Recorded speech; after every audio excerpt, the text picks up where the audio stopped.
گناہوں سے بچنے کی دعا، گناہ سے بچنے کی کوئی دعا بتا دیں۔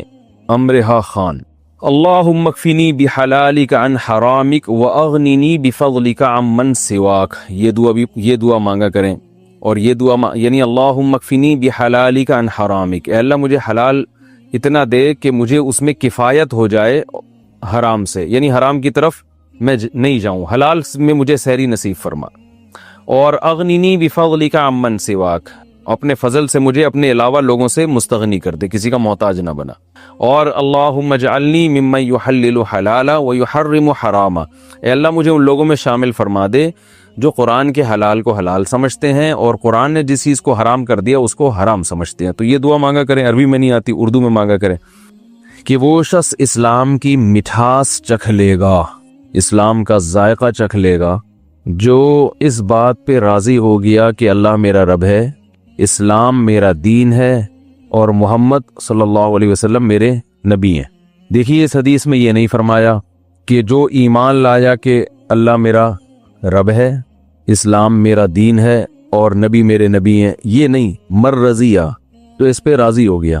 ایمان الگ چیز ہے، راضی ہونا الگ چیز ہے۔ دوسرا وہ راضی ہونا کسے کہتے ہیں وہ میں بھی آگے بتاتا ہوں انشاءاللہ۔ لیکن اللہ میرا رب ہے، اس سے پہلے حدیث میں آتا ہے کہ ذاق طعم الایمان، وہ ایمان کا ذائقہ چکھ لے گا۔ اسے پتہ چلتا ہے ایمان کا ایک ٹیسٹ بھی ہے۔ کیا خیال ہے بھائی؟ ایمان کا ایک ذائقہ بھی ہے، اور یہ ذائقہ چکھنا یہ کنایا ہوتا ہے مزے سے، کہ ایمان کی مٹھاس محسوس ہوگی، یعنی اس میں اشارہ ہے کہ وہ ذائقہ مزیدار ہے، وہ کڑوا ذائقہ بولو بھائی نہیں ہے۔ تو اس سے پتہ چلتا ہے ایمان تو بڑے مزے کی چیز ہے بھائی، اسلام بڑے مزے کی چیز ہے۔ آپ کہہ سکتے ہیں بڑے مزے کی چیز ہوتی تو سارے کیوں نہیں کر رہے ہوتے بھائی اسلام اتنے مزے کی چیز ہوتی تو ساری دنیا پھر اسلام کو فالو کرتی نا۔ کیا ہو گیا بھائی؟ صحیح کہہ رہا ہوں نا؟ حدیث میں آ رہا ہے وہ ایمان کا ذائقہ چکھ لے گا، اسے مزہ آ جائے گا، اور جو یہ کام کر لے۔ تو اس سے صاف پتہ چلتا ہے کہ ایمان لذیذ چیز ہے، مزیدار چیز ہے، میٹھی چیز ہے، اسے چکھنے کا اپنا مزہ ہے۔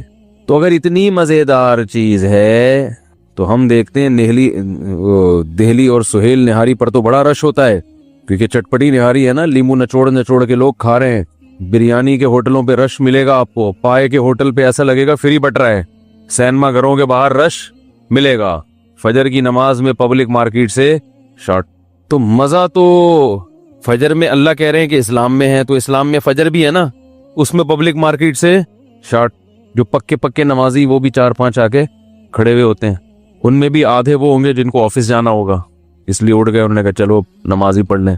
خیر ہماری مسجد میں اللہ کا شکر ہے فجر میں کافی لوگ ہوتے ہیں، 2 صفیں ہوتی ہیں، 3 بھی ہوتی ہیں، لیکن جتنے محلے میں لوگ رہتے ہیں اتنی تو نہیں ہوتی نا، اس حساب سے تو بہت کم ہے، جتنے جمعے میں اتنے کیوں نہیں ہیں۔ تو بھائی سوال پیدا ہوتا ہے، میں بار بار سوال کو اس لیے دماغوں میں اتارتا ہوں کہ جب سوال اچھی طرح سمجھ میں آئے تو پھر جواب کا بھی مزہ ہے، پھر سوال ہی سمجھ میں نہ آئے تو پھر جواب میں مزہ نہیں آتا۔ اور اکثر و بیشتر سوال سمجھانا مشکل ہوتا ہے، جواب سمجھانا آسان ہوتا ہے۔ تو سوال یہ پیدا ہوتا ہے کہ اسلام میں، ایمان میں اگر مٹھاس ہے تو زیادہ لوگ داڑھی والے ہونے چاہیے، داڑھی کٹانے والے مارکیٹ سے شارٹ ہونے چاہیے۔ کیا خیال ہے؟ داڑھی جو لوگ کاٹتے ہیں ان سے پوچھو، کہتے ہیں کٹانے کا جو مزہ ہے وہ رکھنے کا نہیں ہے۔ جب صبح ہم پھاوڑا چلاتے ہیں، وہ جو ریزر ہے نا، ہمارے حضرت اس کو پھاوڑا کہتے تھے۔ جب ہم صبح اپنے چہرے پہ پھاوڑا چلاتے ہیں، شیشے میں دیکھتے ہیں، 2-4 کریموں سے مالش ہوتی ہے، ریگ مال کی گھسائی ہوتی ہے، ہٹو بچوں بھائی ایسے ہینڈسم لگ رہے ہوتے ہیں جب سوٹ میں، پھر دیکھتے ہیں اپنے آپ کو، اور کسی مولوی کی تصویر دیکھتے ہیں، وہ لگ رہا ہوتا ہے پرانے زمانے کا پرانا انسان، جس کے زمانے کی ٹرینیں بند ہو چکی ہیں، اس کے زمانے کے سائنسدان مر چکے ہیں، ان سائنسدان کے نظریات باطل ہو چکے ہیں، وہ ایسا پرانے زمانے کا پرانا آدمی لگ رہا ہوتا ہے۔ اور یہ دیکھو بالکل ماشاءاللہ نیٹ کلین فٹ فاٹ ایک معاشرے کے حساب سے چلنے والا انسان۔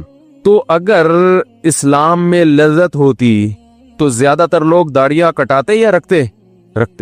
اسلام میں اگر لذت ہوتی تو پردہ کرنے والی عورتیں زیادہ ہوتی، ان کو مزہ آتا، اور پردہ نہ کرنے والی عورتیں مارکیٹ میں شارٹ ہوتی۔